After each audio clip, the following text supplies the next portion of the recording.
trastornos afectivos bipolares. El trastorno afectivo bipolar es un trastorno que está comprometido, y lo principal que está comprometido es el afecto.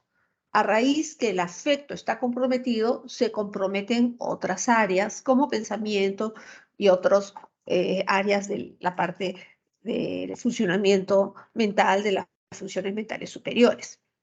A diferencia del trastorno de la esquizofrenia, de la enfermedad de esquizofrenia, donde en la esquizofrenia lo principal que está comprometido es el pensamiento, ¿no?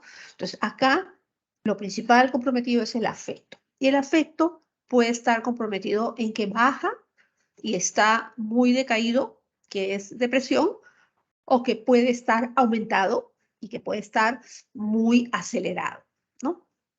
Vemos que la incidencia de los trastornos bipolares es aproximadamente el 1.5 al 2%, ¿no? Y la prevalencia puede ser incluso del 5 al 7%. Es la cuarta causa de discapacidad neuropsiquiátrica, y uno de los problemas principales que se ha visto en estos últimos años son las fallas en el diagnóstico.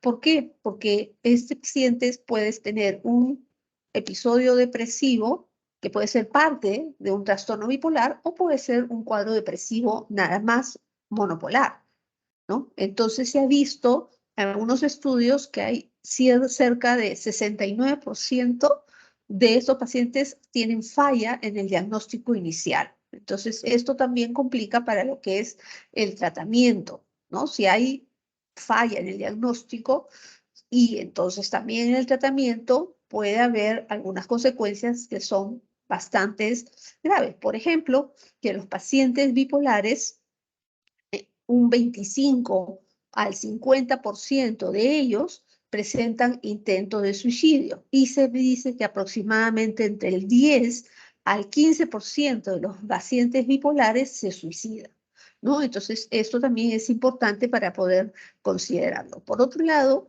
no es que todos los pacientes con trastorno afectivo bipolar tienen la misma clínica o son genéticamente igualitos. No, tienen una clínica heterogénea, o sea, cambia, varía incluso la fase que están y entre uno y otra persona, y también tienen son genéticamente heterogéneos, ¿no? Ahora, el trastorno afectivo bipolar es una enfermedad crónica, o sea, no es una enfermedad que se presenta un episodio y se acabó, sino que es una enfermedad crónica, y se ha visto que hay el riesgo de recurrencia más o menos entre los 5 años, casi en los 3/4 partes, o sea, el 73% de pacientes, a pesar del tratamiento, pueden tener una recurrencia. Por otro lado, también estos cuadros producen déficit en las funciones psicosociales.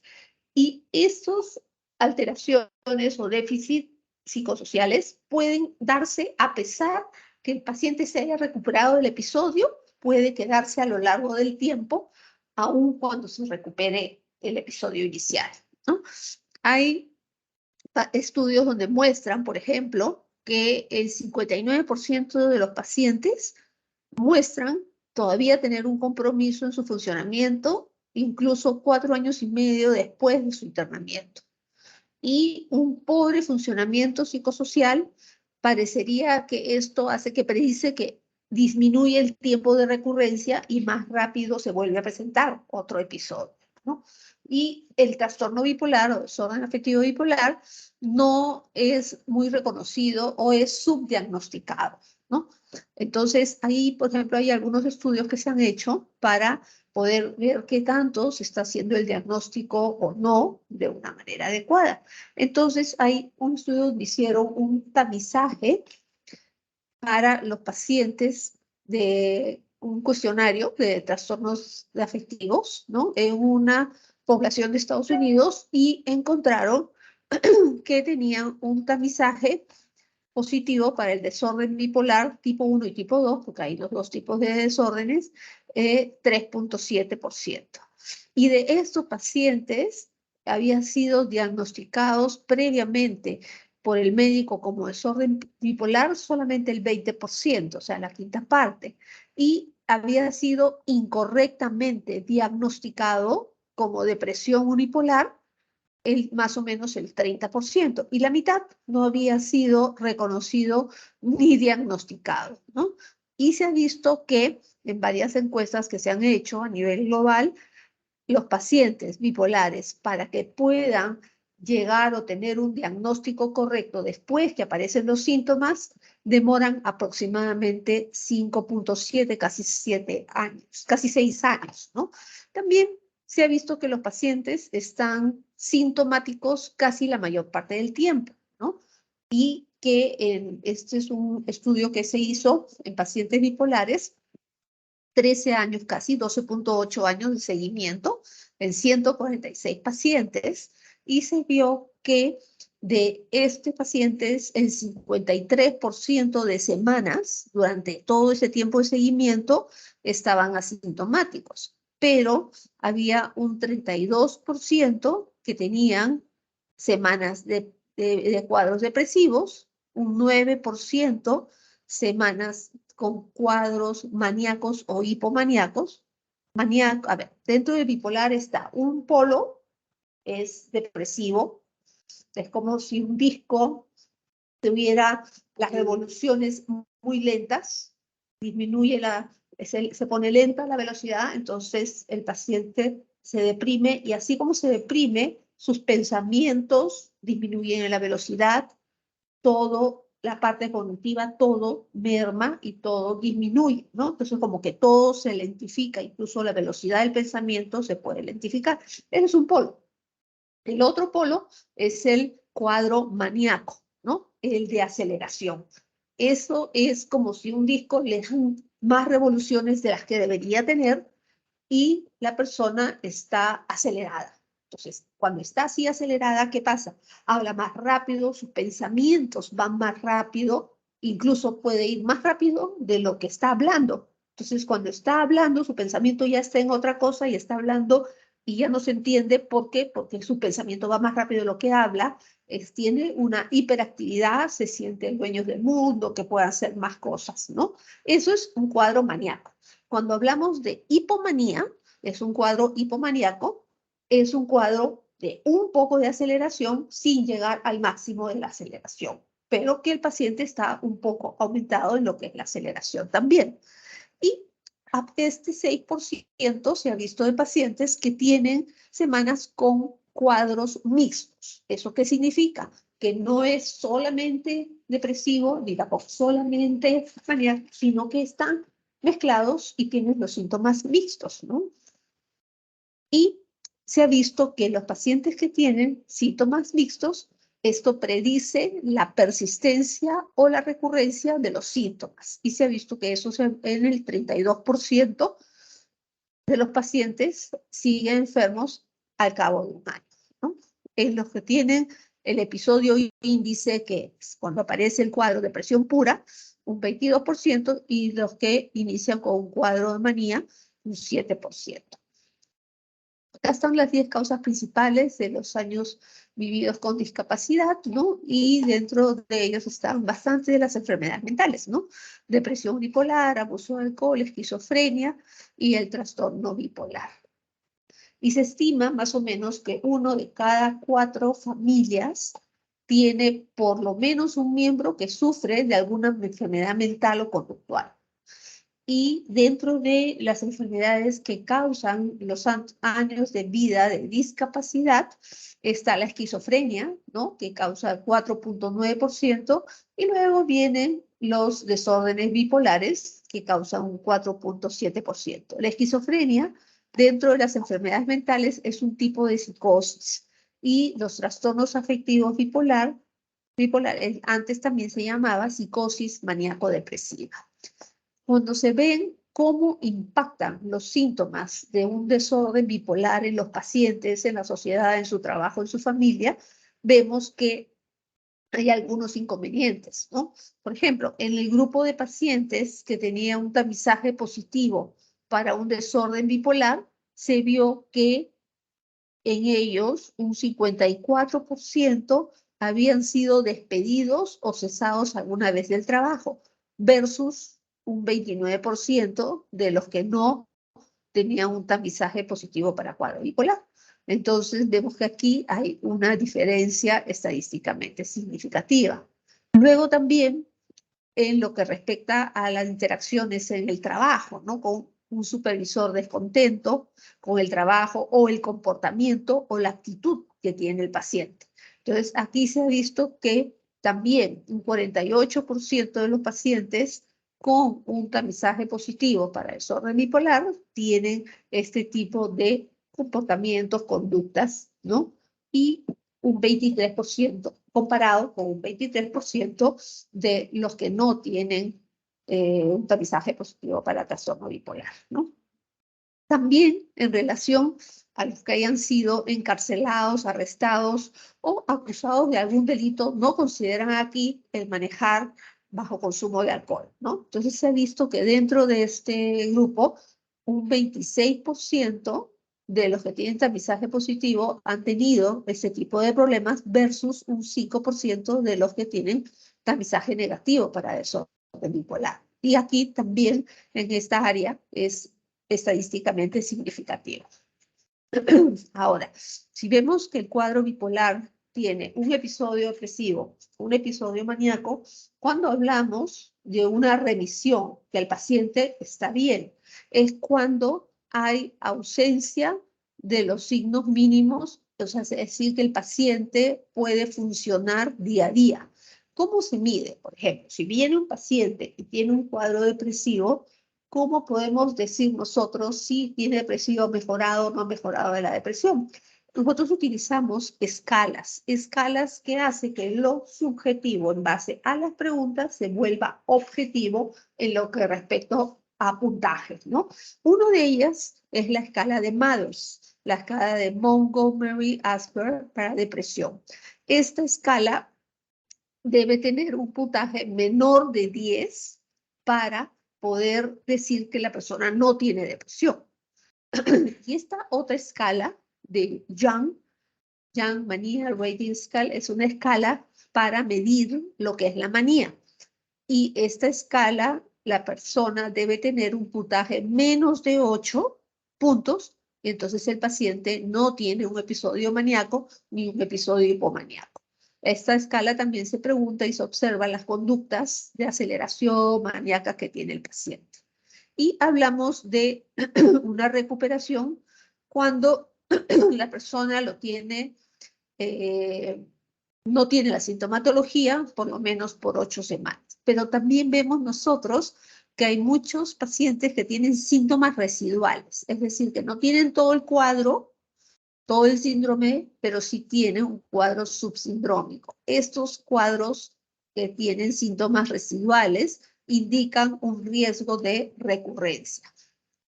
Ahora, dentro de lo que es el tratamiento de los trastornos afectivos bipolares, el tratamiento no es igual en ambos polos. Un polo depresivo y hay un polo maníaco.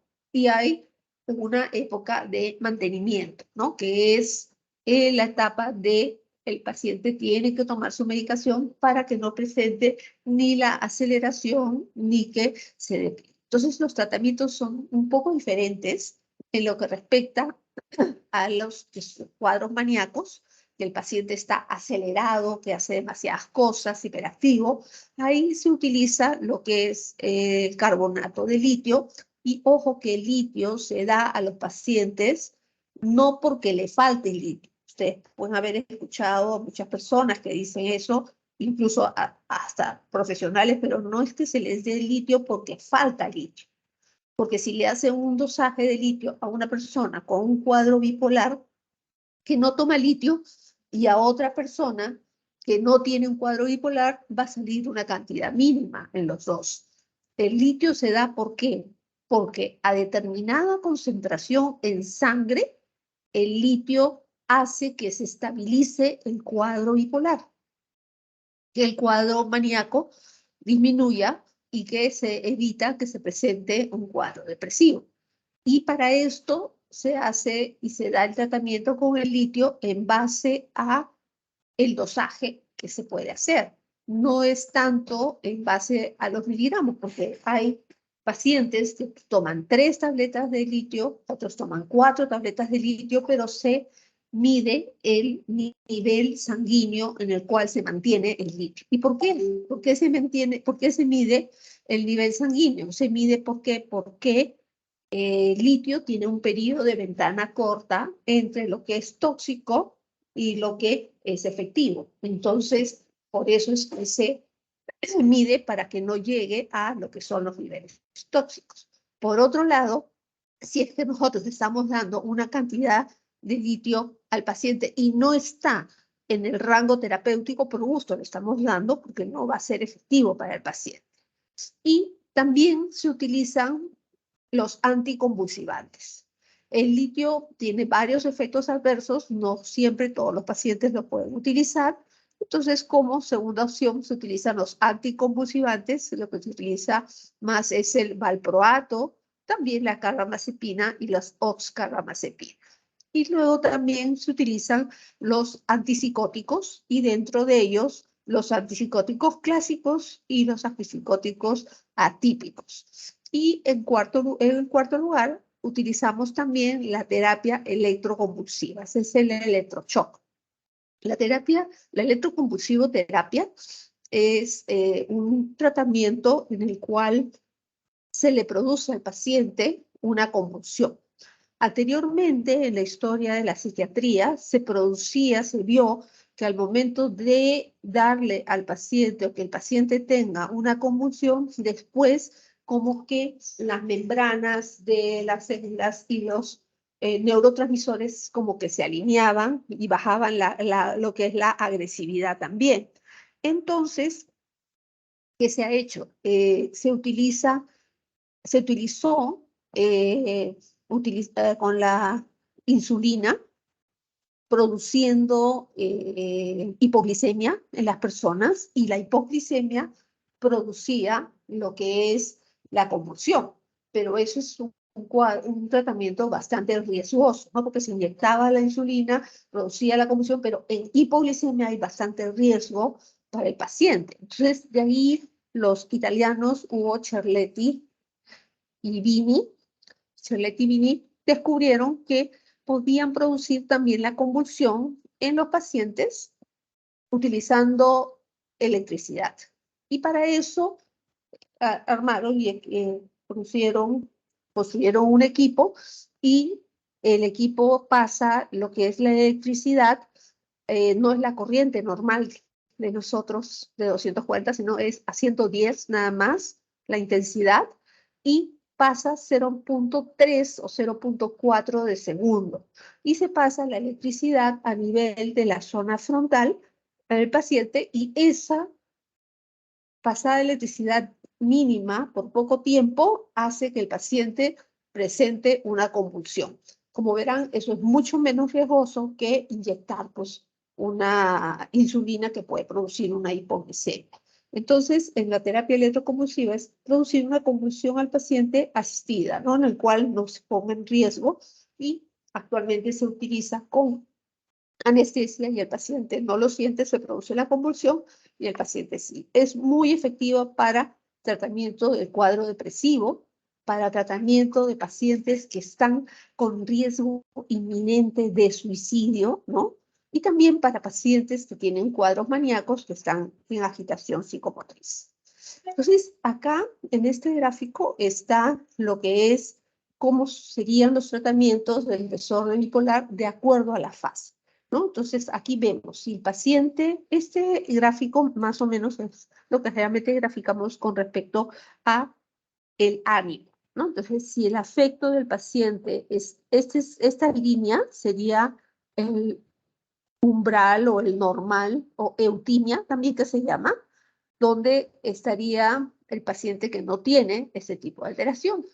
Si el paciente está más acelerado y realiza más actividades, entonces el paciente, como esta gráfica, estaría en un cuadro maníaco. Aquí, en este tipo de cuadro, estaría en un cuadro hipomaníaco. Y en los pacientes con cuadros mixtos, que se grafica como un círculo, prácticamente no se pone para arriba ni para abajo, se pone para los dos, también estarían dentro de este tratamiento. Quedamos a un paciente que está maníaco, que está acelerado o que está con un cuadro mixto. Tenemos que darle un estabilizador del humor, que se puede utilizar en litio, ¿no? O también tenemos que dar un antipsicótico que puede ser de segunda generación, por el riesgo o los síntomas que pudiera tener el paciente, y también se puede agregar un anticonvulsivante. En esta etapa de acá sería la fase de mantenimiento, cuando el paciente ya salió del cuadro maníaco o ya salió del cuadro depresivo. Entonces es un tiempo en el cual el paciente debe mantenerse sin ninguno de los episodios, y para eso se utiliza estabilizadores del humor, por ejemplo el litio, para evitar que el paciente presente otro episodio, o también se puede utilizar un anticonvulsivante. También se puede agregar un antipsicótico de segunda generación, un antipsicótico atípico, que han demostrado ser efectivos para evitar que se vuelva a presentar el cuadro. Y si por otro lado el paciente está en una fase depresiva, entonces ahí tenemos que nosotros darle un estabilizador del humor también, o anticonvulsivante, y antes se decía que había que dar un antidepresivo. En una época vino una corriente que decían que no den antidepresivos porque los antidepresivos ponían peor al paciente bipolar. Sin embargo, en las guías de práctica actuales sí se utilizan antidepresivos en la fase depresiva. Lo que puede pasar, sí, y que no pasa en todos los pacientes, cuando reciben algunos pacientes tratamiento antidepresivo, pueden presentar un switch, es decir, que están de la fase depresiva, toman el antidepresivo, ¡pum!, y se pasan a la fase maníaca, ¿no? Eso podría pasar con un paciente. Por eso es que no se puede dar solamente el antidepresivo, tiene que tener también un estabilizador del humor, y también se podría agregar, de acuerdo al caso, un antipsicótico de segunda generación. En lo que es las limitaciones para el tratamiento del paciente con cuadro bipolar. Los efectos adversos puede hacer que no se use tanto, ¿no? Uno de ellos, por ejemplo, el litio, que es el gold estándar que se debería usar, se ha visto que puede producir ganancia de peso, problemas cognitivos, alteraciones en la memoria, fallas en concentración y confusión, puede producir tremor, sedación, letargia, producir efectos gastrointestinales, pérdida de cabello, ¿no? Y se ha visto que también el tratamiento a largo plazo se ha asociado con lesiones renales e insuficiencia renal. Luego tenemos el valproato, que es un anticonvulsivante, estabilizador del ánimo que utilizamos, que también puede producir hepatotoxicidad, efectos gastrointestinales, osteoporosis, tremor y sedación. Justo hoy día me han llamado para ver una paciente bipolar que ella anteriormente había tenido un intento de suicidio con litio, y después de ello tuvo problemas renales, y hace poco le ha tenido un cuadro infeccioso, ha estado internado y han tenido que comenzar con diálisis, ¿no? Y la paciente está inestable de su cuadro bipolar. Dentro de los antipsicóticos convencionales, el problema es que los antipsicóticos convencionales pueden producir temblores, síntomas extrapiramidales, discinesia tardía, ganancia de peso, hiperprolactinemia o sedación. Y los pacientes con trastorno bipolar tienen más riesgos de desarrollar discinesia tardía cuando reciben antipsicóticos convencionales, y más que los pacientes con un cuadro de esquizofrenia. Hay algunos medicamentos que están aprobados para lo que es el mantenimiento en los pacientes bipolares. Está el litio, la olanzapina, la motrigina, aripiprazol, vivalproato. Se ha visto por datos de eficacia. También está aprobado lo que es la quetiapina.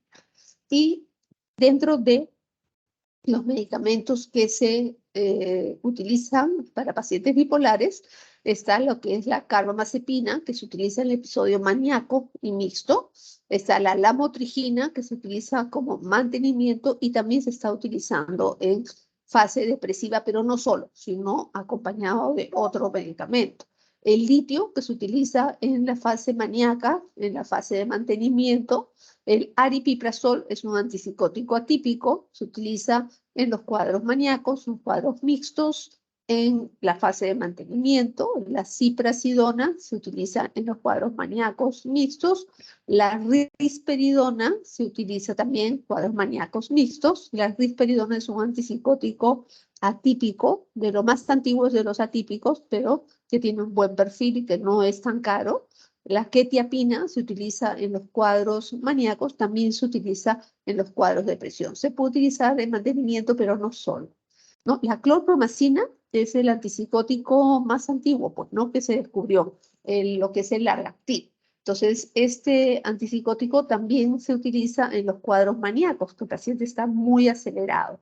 Luego tenemos la olanzapina, que es un antipsicótico atípico que se utiliza en los cuadros maníacos, en los cuadros mixtos, en los cuadros de mantenimiento también. Y hay otro que es la combinación de olanzapina con fluoxetina, que fluoxetina es un antidepresivo, que esta combinación no tenemos nosotros acá en el país, pero se utiliza para episodios depresivos. Acá lo tenemos separado, ¿no? Pero en otros países hay una medicación que están los dos juntos. Vamos a hablar un poco de los episodios maníacos, en el cual los pacientes ¿qué pasó?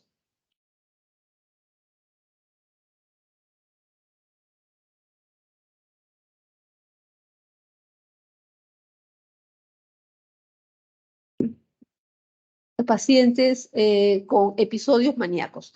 A veces también se pueden presentar un episodio maníaco que puede presentarse y desaparecer y después no ser un cuadro bipolar, y se puede presentar como hipomanía, como manía sin síntomas psicóticos, manía con síntomas psicóticos, ¿no? Como está catalogado en el CIE, ¿no? Entonces, nosotros tenemos que aprender a distinguir un poco, ¿no? Dentro de lo que es la persona normal, pero hay algunos pacientes que son hipertímicos, son más alegres, más exuberantes, más expresivos, más jocosos, más seguros, más confiados, más extrovertidos, que sienten que no tienen, no les falta energía, no se cansan, ¿no? Y tienen muchos planes, actividades no programadas, son muy comunicativos, buscan estímulos y tienen facilidad para el éxito y también las situaciones de peligro. Esto, por ejemplo, hipertímicos es base para los cuadros de ciclotimia, que es un cuadro en el cual el paciente puede tener episodios hipertímicos y episodios depresivos, pero no tan severos como un cuadro bipolar. Y los pacientes hipertímicos generalmente es el jefe, pues, ¿no? Que es el que presenta la máxima jerarquía, el que es el líder, ¿no? Y que, si bien es cierto, son rasgos adaptativos valiosos y bastante útiles, de ahí pueden pasar de la hipertimia a la hipomanía.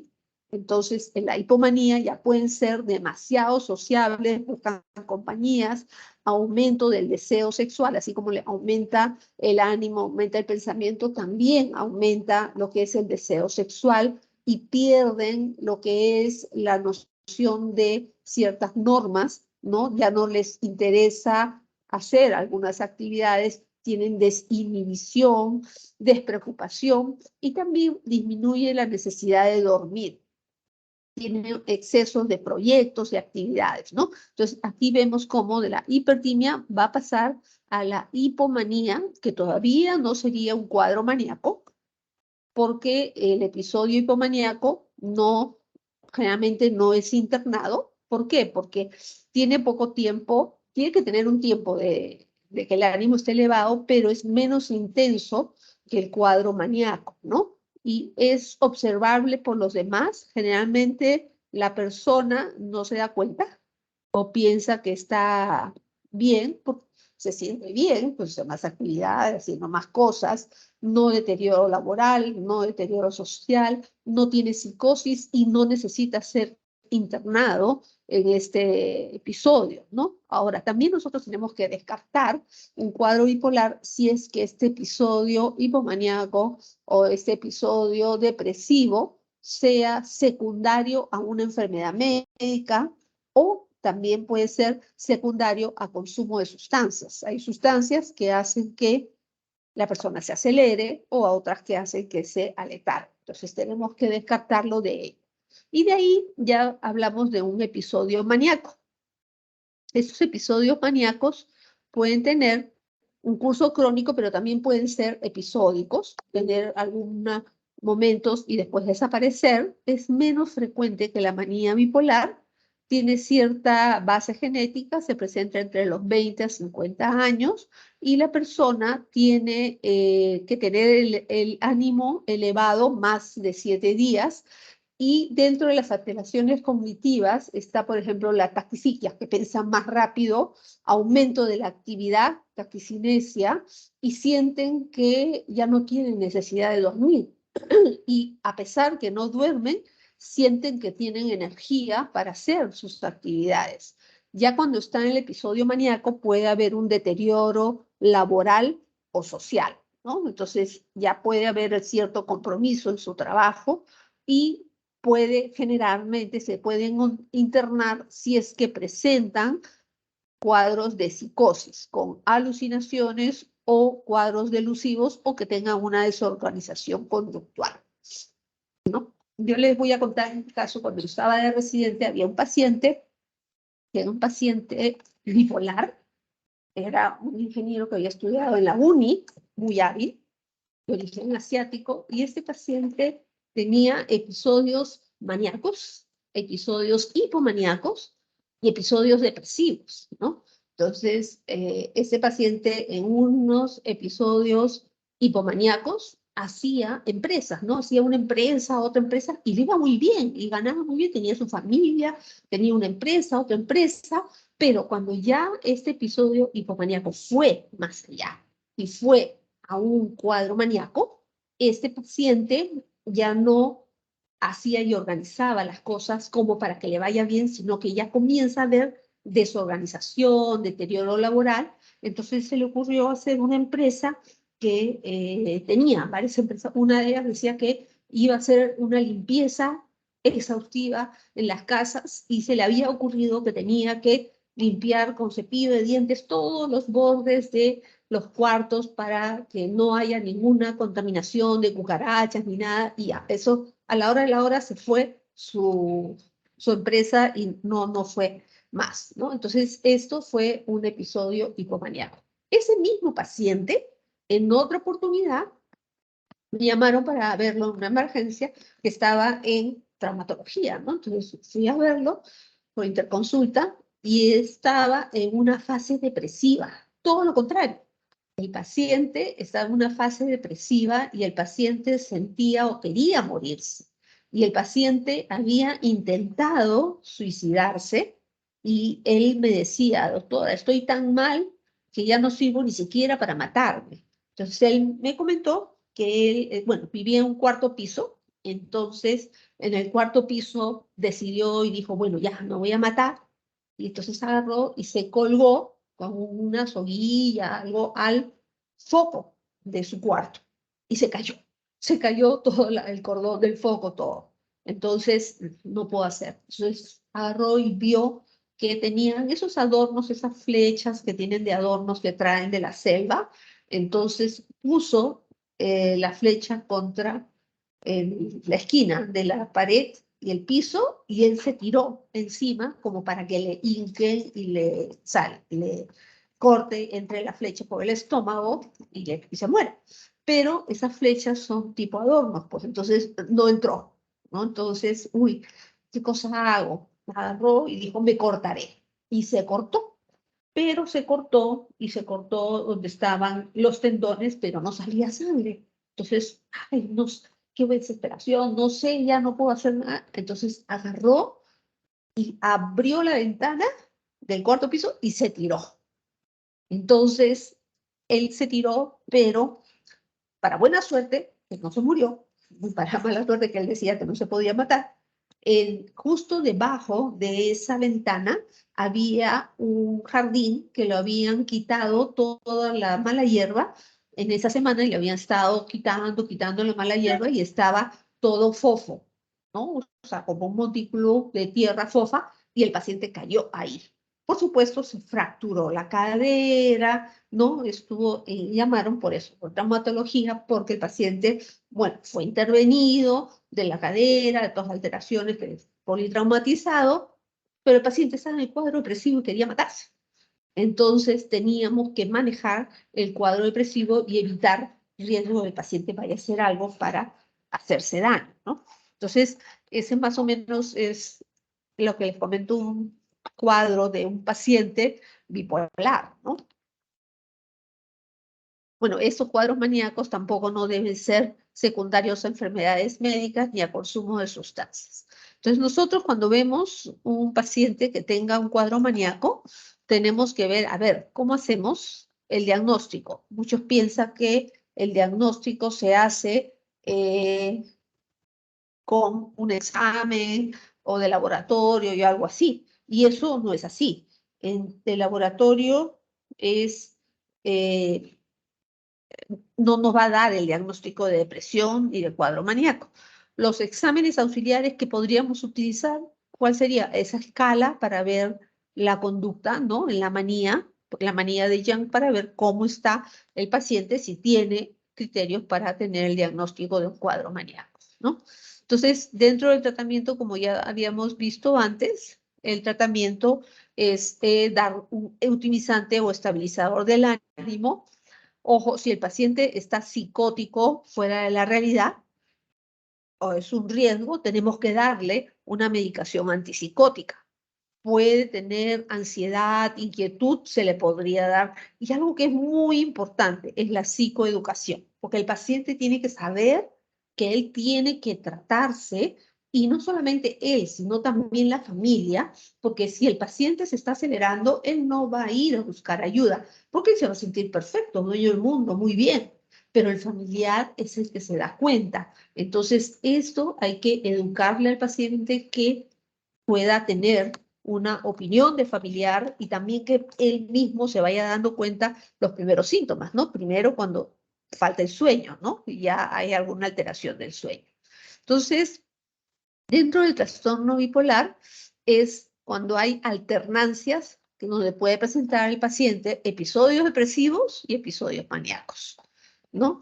O puede ser un cuadro episódico que es más grave que el unipolar, pero tiene una duración más crónica, recurrente, discapacitante, ¿no? Y en su duración es variable. Entonces, acá, en este cuadrito, acá vamos a que aparezca el trastorno bipolar. Por un lado, vamos a ver acá todos los síntomas de manía. Por el otro lado, bueno, vamos a ver los síntomas de manía, y por el otro lado vamos a ver todos los síntomas de depresión. Entonces, aquí vemos que dentro de los síntomas maníacos está que el paciente está eufórico, se siente grandioso, verborreico, impulsivo, su libido aumenta, está en hiperactividad, realiza actividades o conductas peligrosas que le pueden poner en riesgo, tienen desinhibición social y no tienen necesidad de dormir y no se cansan. Por otro lado, dentro de los síntomas de depresión está la tristeza, todo lo contrario, ¿no? La otra cara de la moneda, anedonia, ¿no? No sentir placer, ansiedad, irritabilidad, hostilidad, hipoactividad, que no desea hacer cosas, insomnio o hipersomnio. En la depresión pueden dar las dos cosas, o que se quite el sueño o que duerma demasiado. Con respecto al apetito, también pueden dar las dos cosas, que aumente el apetito o que se quite el apetito, ¿no? Y la persona puede estar un poco más irritable y puede incluso realizar suicidio, intentos de suicidio. Pero estos son los síntomas que vemos en manía, que vemos en depresión. Pero también así como estos síntomas, hay síntomas cognitivos que presentan los pacientes con cuadros maníacos y síntomas cognitivos que también presentan los pacientes con cuadro depresivo. Entonces, como yo les decía, que es como que está más acelerado, el pensamiento está acelerado. Pues la persona tiene su pensamiento muy rápido, tiene mayor distraibilidad, se distrae, tiene fuga de ideas, ¿no? Está pensando algo, pero ya está en otro porque su pensamiento va tan rápido y puede llegar a la desorganización. Los síntomas cognitivos en el lado de los pacientes con depresión, el pensamiento está lento, la persona se siente con baja autoestima, se siente menos que los demás y se culpa a sí mismo por todas las cosas, aunque no haya tenido la culpa, y todo lo ve negativo en lo que respecta al pesimismo. Pero también, así como están los síntomas maníacos, los síntomas de depresión, también pueden haber síntomas psicóticos, que esto lo pueden tener los pacientes maníacos o los pacientes con depresión. Y los síntomas psicóticos son las alucinaciones que pueden tener o las delusiones. Generalmente estos síntomas psicóticos son congruentes con el estado de ánimo. Por ejemplo, si es un paciente maníaco, el paciente puede tener una delusión que él es el Mesías de Dios que ha venido a salvar al mundo y que tiene una misión, ¿no? O escuchar cosas que le dicen, tú eres el mejor, y que le dicen lo que tiene que hacer, ¿no? Entonces, en este lado sería los síntomas psicóticos congruentes con su estado de ánimo. Y por el otro lado, en los episodios de depresión, el paciente también puede tener alucinaciones donde le digan al paciente, tú no sirves para nada, ya mátate, ya no tienes por qué estar acá, ¿no? O delusiones en las que el paciente dice, no, yo ya, por ejemplo, mi cuerpo ya no funciona, estoy podrido por dentro y ya no tengo por qué estar acá y tener esa convicción y esa delusión. Entonces, como verán, los síntomas psicóticos son congruentes con el estado de ánimo. Si es con depresión, va a ser del contenido depresivo, y si es cuadro maníaco, va a ser mayormente del contenido maníaco.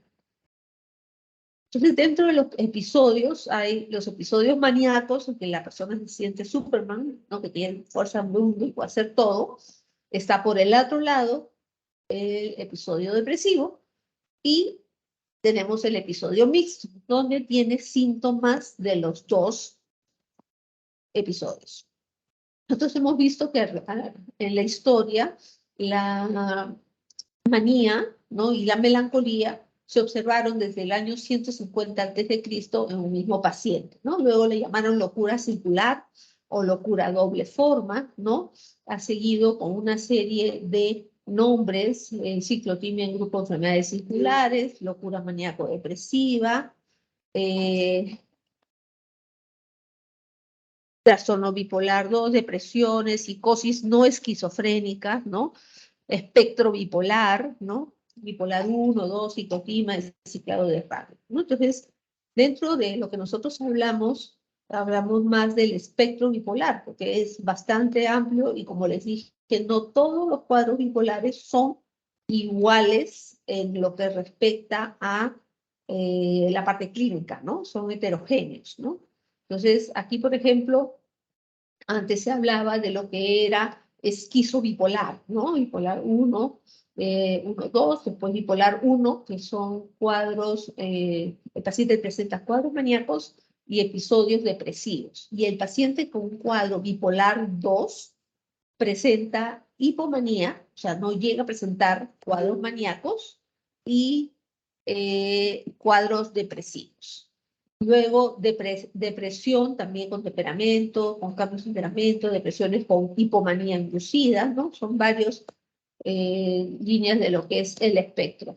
Y acá este es el gráfico más o menos como les mencioné para el tratamiento del episodio maníaco, episodio depresivo. Acá entre estas dos líneas sería lo que es la eutimia, es decir, que el ánimo de la persona está dentro de las variaciones normales que pueden darse, ¿no? Entonces, acá, por ejemplo, eso está graficado acá, variación del ánimo normal. Acá está graficado personalidad ciclotímica, ¿no? Una personalidad donde hay ciertas variaciones en el afecto. Acá está graficado lo que es ciclotimia, ¿no? Que es cuando el paciente tiene cuadros depresivos y cuadros hipomaníacos. Acá, esa es la gráfica de lo que sería una depresión unipolar, ¿no? Severa, pero solamente unipolar. Este paciente de acá sería la gráfica de lo que sería un trastorno bipolar 2. Bipolar 2, ¿por qué? Porque no hace cuadro maníaco, solamente llega a hipomanía y tiene cuadro depresivo, ¿no? Esto es un paciente con manía unipolar que puede tener o cuadros que tienen varios episodios maníacos. Y este cuadro de acá puede ser un trastorno bipolar 1, donde tiene episodios maníacos y también episodio depresivo, ¿no? La diferencia entre el bipolar 1 y bipolar 2 es que el bipolar 2 no llega a tener episodios maníacos, son episodios hipomaníacos. El bipolar 1 sí tiene episodios maníacos. Esto es más o menos lo que es el gráfico donde esto mide la severidad y de lo que se llama el estándar, ¿no? Hay un umbral para manía, para hipomanía y maníaco más alto, y un umbral para depresión, que ya esto es más abajo que este umbral, que sería un cuadro depresivo, ¿no? Entonces también se grafican así, de esta manera, los cuadros maníacos, cuadros depresivos, por ejemplo, los cuadros mixtos, ¿no? Se grafican así, ¿no? Y cuando hay cuadros de cicladores rápidos también. A veces es importante en los pacientes tener una gráfica para ver cómo es que se presentan los episodios. Hay pacientes que presentan sus episodios cada 2 o cada 3 años y siempre en la misma época del año, ¿no? Entonces eso nos puede ayudar para hacer un seguimiento al paciente, ¿no? Trastorno bipolar, como les decía, se ha llamado enfermedad maníaco-depresiva, psicosis maníaco-depresiva, reacción maníaco-depresiva, trastorno afectivo bipolar o trastornos del humor. Pero eso, por ejemplo, no es igual ni es lo mismo que un trastorno esquizoafectivo. Un trastorno esquizoafectivo es un tipo de esquizofrenia con síntomas afectivos.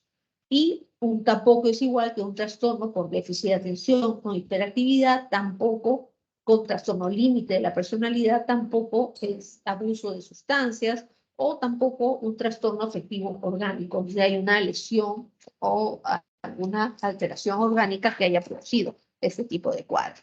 Entonces, acá están los códigos de lo que es el trastorno bipolar, donde se codifica episodio actual hipomaníaco, episodio actual maníaco, con o síntomas o sin síntomas psicóticos. Entonces, la enfermedad bipolar es fásica, pero esto, sin embargo, se caracteriza por ser una enfermedad de curso maligno, ¿no? Donde hay recurrencias, que esto generalmente están entre los episodios, ¿no? Ahora, el modelo conceptual de los consensos actuales es que los síntomas subclínicos que tiene el paciente bipolar, porque antes decían que el paciente estaba maníaco, está acelerado y que cuando estaba estable ya estaba perfecto, ¿no? Pero se ha visto que no, que tiene síntomas subclínicos y que la mayoría de los pacientes están sintomáticos todo el tiempo, ¿no? Y que los episodios afectivos mayores sería solamente el pico más pronunciado de lo que es la sintomatología. Acá están unas fotos de algunos bipolares famosos, ¿no? Algunos que se han suicidado. Está Kurt Cobain, está Williams, hay varios bipolares famosos, ¿no? Dentro de los que conocidos. Ahora, para nosotros ver cuáles son los marcadores de riesgo de que un paciente tenga cuadro de bipolar. Un cuadro bipolar es si el paciente recibe antidepresivos y luego de recibir antidepresivos presenta episodios hipomaníacos inducidos por el antidepresivo. Entonces, esto es un marcador de riesgo de un cuadro bipolar. Luego que tenga un inicio precoz antes de los 25 años o que sea en la etapa puerperal, ¿no? En la parte postparto, en la etapa puerperal también es un riesgo de bipolaridad. Presencia de hipersomnia y retardo psicomotor en los episodios depresivos. Eso también indica un riesgo de bipolaridad. Y sobre todo la historia familiar, ¿no? La historia familiar de que el paciente haya tenido un trastorno, un familiar haya tenido un trastorno afectivo bipolar. No es raro que hayan más en la familia que también hayan tenido el trastorno afectivo bipolar. Se cree que la prevalencia es del 1 al 4% de la población. Es igual entre hombre y mujer, pero en posparto sí, ahí es solamente de mujer. Inicia más o menos a la edad alrededor de los 20 años y la mayor parte, el 60%, inicia con un episodio depresivo, ¿no? A lo largo de la vida, generalmente podrían tener un promedio de 10 episodios, y de estos episodios, generalmente el 40% están sin tratamiento. En un paciente con un cuadro bipolar, el episodio maníaco puede durar entre 3 a 4 meses, la parte más aguda, y un episodio depresivo entre 3 a 6 meses, también la parte más aguda. Y puede verse que haya cierto desenlace o que puede haber estar grave porque tiene alto riesgo de suicida. Sabemos que el 10 al 15% de los pacientes bipolares se suicidan, ¿no? El pronóstico es malo cuando los pacientes presentan episodios mixtos, o sea, las dos sintomatologías juntas, y cuando también el paciente es ciclador rápido. Esto también produce deterioro laboral, social y familiar, ya hemos visto nosotros, y también con el tiempo puede producir un deterioro cognitivo, ¿no? Entonces sabemos que es una enfermedad crónica, cíclica, es una sexta enfermedad discapacitante. En la población puede haber entre el 1, 6 o hasta el 11% de la población general. Se inicia entre los 15 y los 30 años, y como vimos al inicio, el diagnóstico demora, según algunos, entre 5 a 10 años en el 35% de las personas, pero ahí mencionaron un promedio de 6 años más o menos para llegar al diagnóstico correcto. Con frecuencia son internados, ¿no? Y tienen conflictos conyugales, familiares y conducta promiscua, sobre todo cuando están en las épocas de aceleración. Tienen episodios en los cuales pueden haber perdido el trabajo, consumo de sustancias o alcohol cuando están acelerados, no miden el peligro, y no solamente no miden el peligro, sino pierden, ¿no?, lo que es incluso el pudor, la capacidad, y están desinhibidos, ¿no? Y consumen alcohol y drogas. El problema con estos grupos de pacientes es que el 50% de los pacientes no tiene adherencia al tratamiento. O sea, encima de estar mal, no van a seguir un tratamiento adecuado. Y se ha visto que este grupo de pacientes de cuadro bipolar tiene una mortalidad cardiovascular incrementada. Se ha visto que el 10 al 15% de los pacientes que se suicidan generalmente es el riesgo más alto en los primeros 10 años que ha tenido el diagnóstico de la enfermedad. Bueno, este creo que ya más o menos hemos mencionado, el 69% de un diagnóstico incorrecto.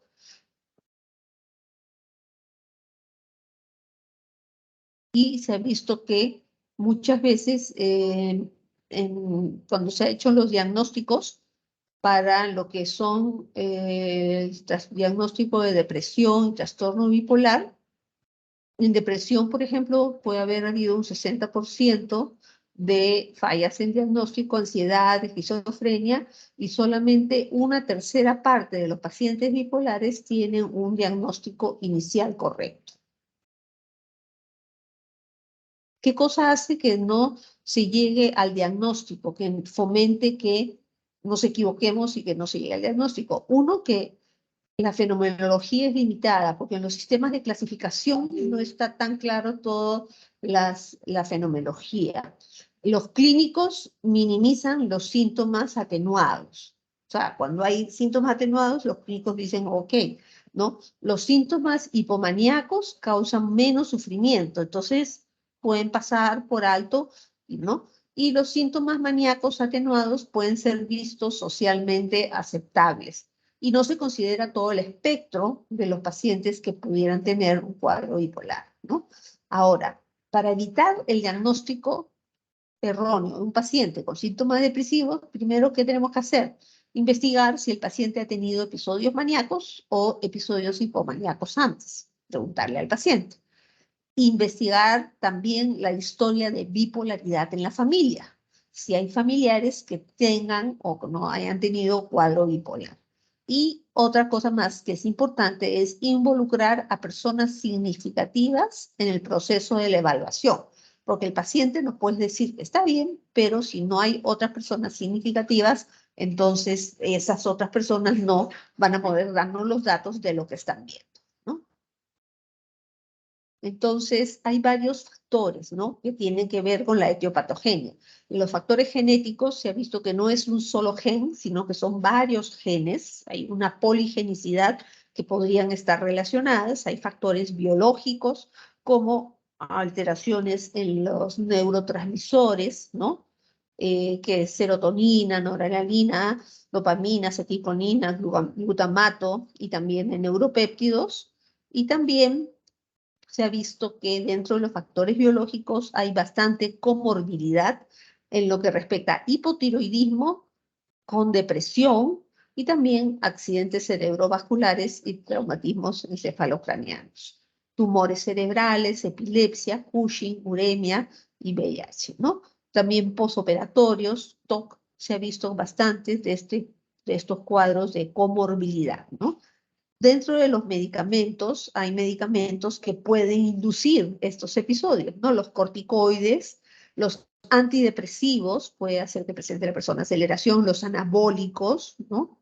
El INH y el alcohol también pueden producir ese tipo de cambios y también los psicoestimulantes, ¿no? Los derivados anfetamínicos. Y factores psicosociales y factores estacionales. Entonces, para que el paciente tenga un cuadro, tendremos que considerar que se tiene que integrar la base genética, hormonal, neuroquímica, neuroanatómica, más el ambiente, vulnerabilidad y el estrés, ¿no? Para que se presente el paciente dentro de las teorías vigentes, ¿no? También se ha visto que en las imágenes, en la tomografía con emisión de positrones, es diferente. Miren la imagen de un cerebro de un paciente maníaco con la imagen de un paciente depresivo, ¿no? Entonces las zonas están diferentes a las zonas del otro. Acá hay una zona donde está marcada completamente diferente, ¿no? Entonces vemos que hay una diferencia entre el funcionamiento de este es el mismo cuadro que está de otra manera con respecto a que las personas pasan sintomáticas más de la mitad de su vida, ¿no? Entonces, dentro de la clasificación de los pacientes bipolares, ¿no?, la clasificación es trastorno bipolar 1, en el que el paciente tiene un cuadro de depresión mayor más un cuadro de manía, que pueden tener, ¿no?, un episodio, o puede tener un episodio de depresión mayor y también un episodio mixto. Eso también se considera trastorno bipolar 1. El trastorno bipolar 2 es episodio de depresión mayor y hipomanía, no llega al tener un episodio maníaco, ¿no? Luego tenemos el trastorno ciclotímico, ¿no?, donde hay ciertos cambios, pero no de la intensidad de una depresión mayor, ni tampoco de la intensidad de un cuadro maníaco, ¿no? Y otros no especificados. Ahora, en el episodio mixto tenemos que ver que se considera que mínimo debe tener una duración de unas 7 días o una semana. Y hay coexistencia de los síntomas maníacos con los síntomas depresivos. También este episodio mixto es considerado grave porque hay un alto riesgo suicida en los pacientes y produce un deterioro laboral y social. Generalmente requiere hospitalización, ¿no?, y considerar episodio mixto porque no es secundario a enfermedad médica o drogas y tiene una mejor respuesta a lo que es el valproato y a los antipsicóticos, ¿no? Hay tipos de hipomanía disfórica, depresión agitada, ¿no?, dentro de lo que son los episodios mixtos, ¿no? Pero hay que hacer el diagnóstico diferencial, sobre todo con trastorno de personalidad borderline, con un cuadro de esquizofrenia o con un trastorno esquizoafectivo, que es un tipo de esquizofrenia, ¿no? Ahora, nosotros vemos que el 40% de los pacientes presentan algún episodio de este tipo, de este episodio mixto, pero que están frecuentemente subdiagnosticados. Cuando hablamos de trastorno ciclotímico, tenemos que pensar en que mínimo estamos hablando de una persona que ha tenido 2 años de una depresión moderada sin llegar a ser una depresión mayor, que no tiene los criterios para que podamos diagnosticar una depresión mayor. Puede haber tenido síntomas hipomaníacos, por ahí algunos episodios. En adultos es 2 años. En niños se habla de 1 año como mínimo. Y estos pacientes con trastorno ciclotímico rara vez llegan a 2 meses sin síntomas. Entonces, dentro del trastorno bipolar también tenemos los cicladores rápidos, ¿no? Que por lo menos tienen 4 episodios al año. Es raro que tengan un episodio de eutimia. Se ha visto que esto tiene una incidencia del 15 al 20% predominio en las mujeres. El 80% de ellos inicia tardío el episodio bipolar, o sea, más de los 35 años. Y estos episodios ciclajes rápidos es favorecido por alteración, por hipotiroidismo, menopausia, epilepsia del lóbulo temporal, glorias psicoactivas y antidepresivos. Y también hay una alta comorbilidad psiquiátrica y trastorno de personalidad. Estos cuadros son resistentes a lo que es al litio, ¿no? Luego tenemos los ciclos ultradianos, ultra rápidos y ultra rápidos. Es que la persona cicla en un mismo día, en horas. El problema con estos pacientes es que pueden tener esa desesperación suicida, ¿no? Y son muy refractarios. Se agravan cuando se da tratamiento con antidepresivos y no responden al tratamiento con litio. Ahora tenemos que saber también cuáles son los predictores de un mal pronóstico. Mal pronóstico nos indica que si el primer episodio o el último episodio que presentó el paciente fue mixto, ¿okay? Si tiene numerosos episodios previos, si es ciclador rápido, si tiene ciclos rápidos, si hay estacionalidad, hay algunos que presentan siempre en las estaciones algún episodio, si hay comorbilidad con enfermedades psiquiátricas o abuso de sustancias, y si hay comorbilidad con enfermedades orgánicas o si tiene psicosis también, ¿no? Esto también nos da un índice de mal pronóstico y si hay antecedentes familiares de bipolaridad. ¿Cuáles son los predictores de recurrencia? Es más importante y más si en los últimos 12 meses ha habido un ciclaje rápido, ultra rápido. Es más probable que este paciente recaiga. Si en los últimos 12 meses ha tenido un episodio mixto, también puede recaer con mayor riesgo. Entonces, el diagnóstico de un paciente bipolar no es con un examen auxiliar, ni con un examen de imágenes, ni examen de sangre. El diagnóstico es clínico, de acuerdo a los síntomas clínicos, a la historia clínica. Y dentro de ello también utilizamos los exámenes auxiliares, ¿no? Que son un grupo de escalas que se utiliza, y varias escalas. Está la escala de Young para manía, que es la que más se utiliza para los estudios clínicos, en estudios multicéntricos. Está la escala de Montgomery-Åsberg, que también es para depresión, que se utiliza. Están también estas otras escalas, que es inventario de Beck, escala de Beigel, la escala de Manchester para trastornos del humor, que son escalas que también se utilizan para poder ver o hacer la evolución del cuadro. ¿Cuál es el diagnóstico diferencial principal con los que tenemos que tener en cuenta un paciente bipolar? Uno de los diagnósticos con los cuales hay que hacer el diagnóstico diferencial es con el trastorno de personalidad limítrofe o borderline, ¿no? A veces pudiera coexistir también, pero también tenemos que hacer el diagnóstico diferencial. Tenemos que hacer el diagnóstico diferencial con un cuadro de esquizofrenia o un trastorno esquizoafectivo. Por ejemplo, si nosotros vemos a un paciente así, en un corte transversal, en un episodio maníaco, con síntomas psicóticos y que está incoherente y que no le entendemos y no habla, entonces si lo vemos así nada más, podemos decir, no, este es un episodio psicótico, puede ser un esquizofrenia. Entonces nosotros tenemos que hacer la historia para poder hacer el diagnóstico diferencial, que es diferente de una esquizofrenia o un trastorno esquizoafectivo de un cuadro bipolar. Entonces, antes de comenzar el tratamiento, tenemos que tener bien claro el diagnóstico del paciente bipolar. Tener el diagnóstico, qué episodio es el que está actualmente. Si episodio mixto, episodio depresivo, episodio de aceleración. ¿Qué gravedad tiene el paciente? Si tiene síntomas psicóticos y si hay riesgo suicida.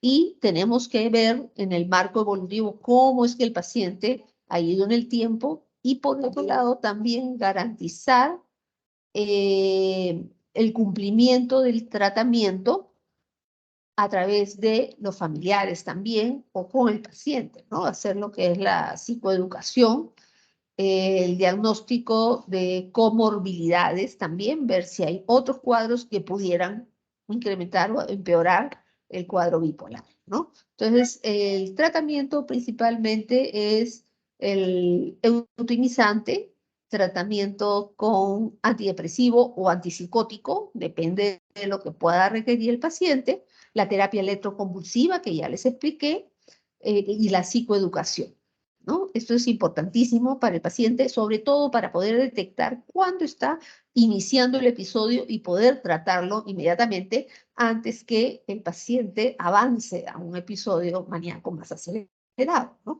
Entonces, el objetivo de los eutimizantes es que se estabilice la membrana neuronal y se dice que actúan por repolarización de los canales de iones porque hay una estimulación o bloqueo de algunos receptores de los neurotransmisores, porque hay estabilización del sistema del segundo mensajero o porque tiene cierta acción a nivel de las cascadas intracelulares de la segunda neurona. Entonces, dentro de esto, el paciente con el tratamiento adecuado vemos que el 15% se recupera totalmente. El 50, el 60% parcialmente, pero un 30% se cronifican y este grupo de pacientes se deteriora rápidamente. Entonces luego tenemos acá el tratamiento con los eutimizantes. ¿Cuáles son los eutimizantes? Bueno, el litio, que se utiliza del año 1949, luego el valproato de sodio, ¿no? Luego está la carbamazepina, está la lamotrigina, también se utiliza topiramato, gabapentina, carbamazepina, aunque ellos no han tenido tanta evidencia científica como sí el litio, la carbamazepina, la lamotrigina, ¿no?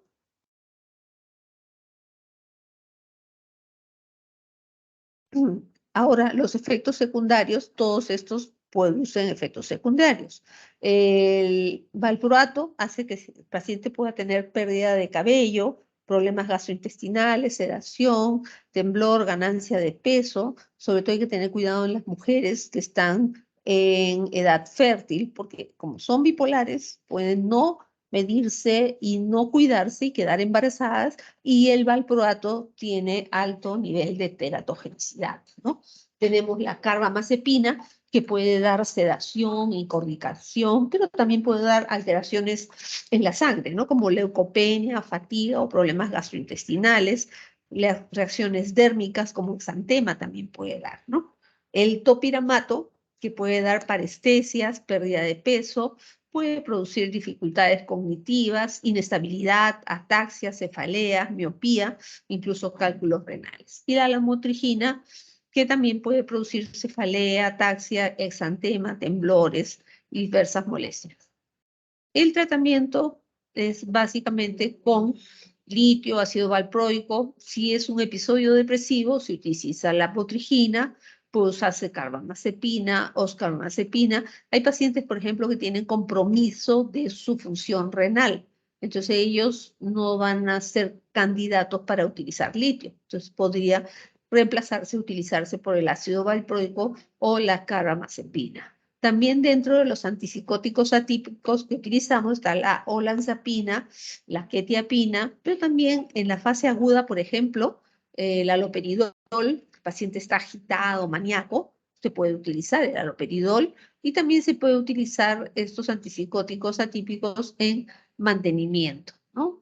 Ahora, este interrogatorio de los antidepresivos tricíclicos o en los antidepresivos en general es porque en algún momento se dijo de que no se deberían utilizar antidepresivos en los pacientes bipolares. Sin embargo, muchos hicieron cambios y le quitaron los antidepresivos a los pacientes bipolares y los pacientes no fueron bien. Y se ha visto que sí, que hay un grupo de pacientes que sí van bien con antidepresivos y hay otro grupo de pacientes que los desestabiliza y no van bien. Esa es la terapia electroconvulsiva y la psicoeducación, ¿no? Que eso es muy importante, la parte de la psicoeducación. Ahora, muchas veces estas pacientes también están en edad fértil, entonces también tenemos que ver qué opciones terapéuticas si viene nuestra paciente bipolar y está embarazada, ¿no?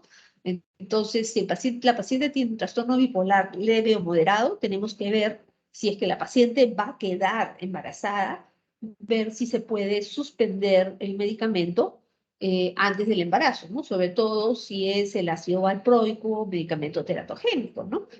O descontinuarlo una vez que se conoce el embarazo, cuando no ha sido un embarazo planificado. El problema con eso es del ácido valproico, que produce alteraciones en la formación del tubo neural, ¿no? Y en todo caso, nosotros ver si es que la paciente necesita reintroducir el eutimizante cuando sea necesario o de repente en el segundo trimestre, según cómo la paciente lo requiere, ¿no? Ahora, si es un trastorno bipolar grave, las mujeres con estos cuadros son altamente recurrentes, hay que considerar que muchas veces va a tener que tomar el medicamento eutimizante durante el embarazo, ¿no? En el litio hay, por ejemplo, el riesgo de la enfermedad de Einstein. Una opción es haloperidol, otra opción también es quetiapina o lanzapina que se puede utilizar. Entonces, también en lo que es el embarazo, posparto y lactancia materna, vemos que las pacientes con cuadros bipolares, generalmente un 50% tienen recaídas posparto, ¿no? Pueden también presentar psicosis puerperal. Y no hay estudios específicos que digan que en este grupo de pacientes el litio o ácido valproico tenga una eficacia profiláctica, ¿no? Ahora, no todos los medicamentos recomendados se excretan por leche materna, entonces hay que ver qué medicamentos o qué hay que suspender la lactancia para que el paciente pueda tratarse de acuerdo al riesgo y evaluando beneficio con relación al estado clínico psiquiátrico de la paciente, ¿no? Ahora, las consecuencias del abandono de tratamiento pueden ser recaídas, el paciente recae, se reinterna, puede ser que a lo largo del tiempo haya pérdida de eficacia de los tratamientos. O sea, a pesar de estar con el tratamiento, ya no tiene una buena evolución, puede tener una peor evolución, puede haber comorbilidades y entonces ya no permite que se siga utilizando tal o cual medicamento. Puede haber deterioro en las relaciones personales, conflictos familiares, problemas en el trabajo, crisis financiera, suicidios, ¿no? Violencia, agresividad. Muchas veces eso también, el costo, ¿no? Problemas legales, judiciales, todo esto puede ser consecuencias del abandono del tratamiento, ¿no? Entonces, bueno, en las enfermedades de la mente es un arte de no poca importancia que uno debe administrar la medicación de forma correcta, pero es un arte de mucha mayor importancia y de más difícil conocimiento saber cuándo suspenderla o directamente cuándo evitarla, ¿no?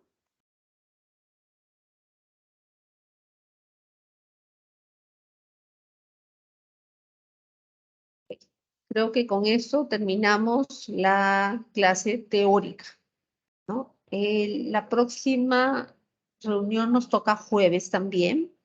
Les voy a abrir para que les voy a programar un pequeño pasito para que respondan. Les abriré ¿a qué horas? 8:30, ¿será? Va a durar 5 minutos nada más, ¿sí? Sí, ¿Para el sí día de está bien. mañana, doctora? ¿Está bien? 8:30 el otro jueves. Sí, sí está bien, Sí, doctor. doctora. Ya, entonces pongo ahí, se va a abrir solito el pasito, van a tener 5 minutos para contestar y de ahí comenzamos nosotros la clase. ¿Ya? Doctora, el pasito va a ser de la próxima clase, ¿no? No de esta. ¿O cómo? No, el pasito va a ser de trastornos somatomorfos, Ah, ok. de la ya, práctica estoy de hoy día, de la práctica de hoy día. Ah, ya. Entiendo, doctora. Gracias. Ya, ok, muy bien. Ya nos vemos.